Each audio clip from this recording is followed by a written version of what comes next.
Hey, what's up guys? This is Anthony from Anthony's Customs, and for this review, we're looking at the Figuarts Dragon Ball Z Super Saiyan Trunks, what's it, infinite? Is it infinite latent superpowers? I thought it was just latent power. Isn't that what it was listed as?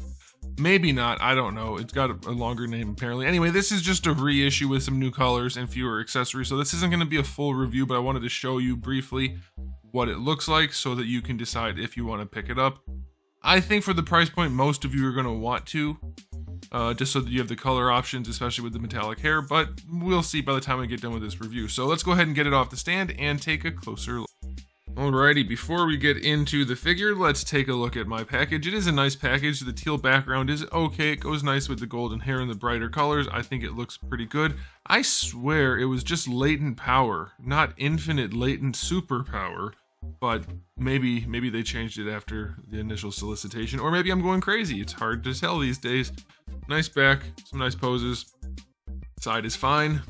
Side is fine, nothing special. Usual packaging, it'll do just fine. All right, for this guy, we have, it's the same figure. I'm not gonna do heights and everything. I'll show you the accessories and I'll give you a rundown of what it looks like, but that's about it. Now, I couldn't find my other one. I have a hard time finding things right now, especially since I'm gearing up to move soon-ish, but I'll put it there. Like, I'll do a side-by-side so you can see, plus that review will be up there. This is a cheaper version, more slimmed down version in terms of what you get in the package, but you do get the different color scheme. So let's do a quick question of the day. Are you likely to buy a new version of the same exact figure other than the color paint and fewer accessories if it's cheap enough? For me, yes, because if it looks good. Unless I'm just buying all of the figures in a line anyway, like this one, I would have bought this one. I do like this color scheme a lot more, so let's just dive into the aesthetic.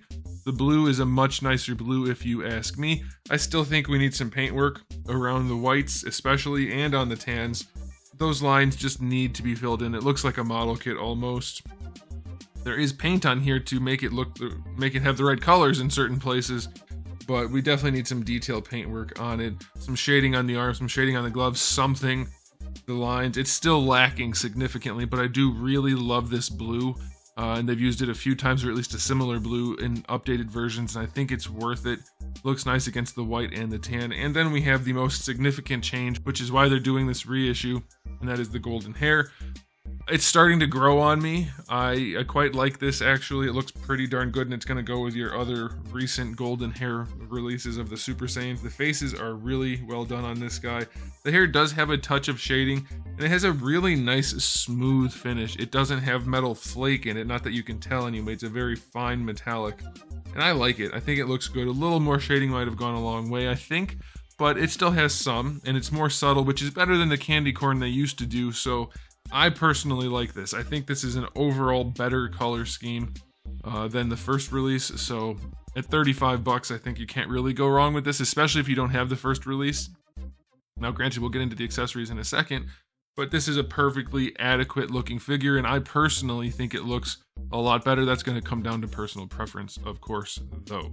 So now you have an idea of the aesthetic. Let's go ahead and talk about the accessories. You have the stern face on them in the package, you have a teeth gritted face, and then you have a yelling face. I think that's enough, and they all look really good. No problem there. 2 fist hands on them in the package, and then 2 sets of style pose hands. Nothing crazy. And then you get the folded arms, which are acceptable. That's it. Nothing else. No alternate heads. Nothing. Very basic release, but again, this is at 35 bucks, which is the top end of the price points for Marvel Legends. And just to give you some comparison, I think even though this is a reissue, what Marvel Legends figure isn't, for 35 bucks, you could spend your money in a lot worse ways. I think this is a perfectly acceptable release. It doesn't bother me at all. I know people are kind of getting tired of reissues or re-releases like this because it makes you spend more. And if you want it, sure, but also that's how they fund newer figures without them costing $1 million. Now, granted, Bandai's been kind of slipping lately here and there. Some of them have been great, but other releases have been pretty poor, so I don't know how I feel about things overall, but I do understand a recolor, cheaper version coming out. It does give people another option, people who missed things, people who just want different colors, and it gives the company a way to make a little extra money out of these molds. I think it's a win-win all around. Win-win-win. Unless you don't want it, in which case just don't buy it, and then it's a completely nothing. It's not a win or a loss. So I think it's fine, and I think this looks pretty good. So If you were interested in it, go ahead and pick it up. You'll be happy. I haven't had any loose joint issues, no problems, nothing stood out. Everything is perfectly fine. It still has all the same problems in terms of engineering and whatnot from the first release. But it's still, if you're okay with that, it's going to be fine. And again, that review will be up in that corner. If you're on a platform that doesn't have the little cards up in the corner, I think it puts it down in the description. I don't know how that works. It's different for every platform. There's nothing I can do about that. But yeah, I like this. I think it looks really good and it's going to stand out on a shelf very nicely. So I'm very pleased with it. Let me know what you guys think in the comment section below, but that's all we need to say for this figure, for this review. So there it is. Thanks for watching, guys. If you enjoyed the video, please do give it a thumbs up. If you didn't, give it a thumbs down. And if you haven't subscribed, you should. I have new videos almost every single day and thousands already on the channel. So make sure you come back for all of that. And in the meantime, keep collecting.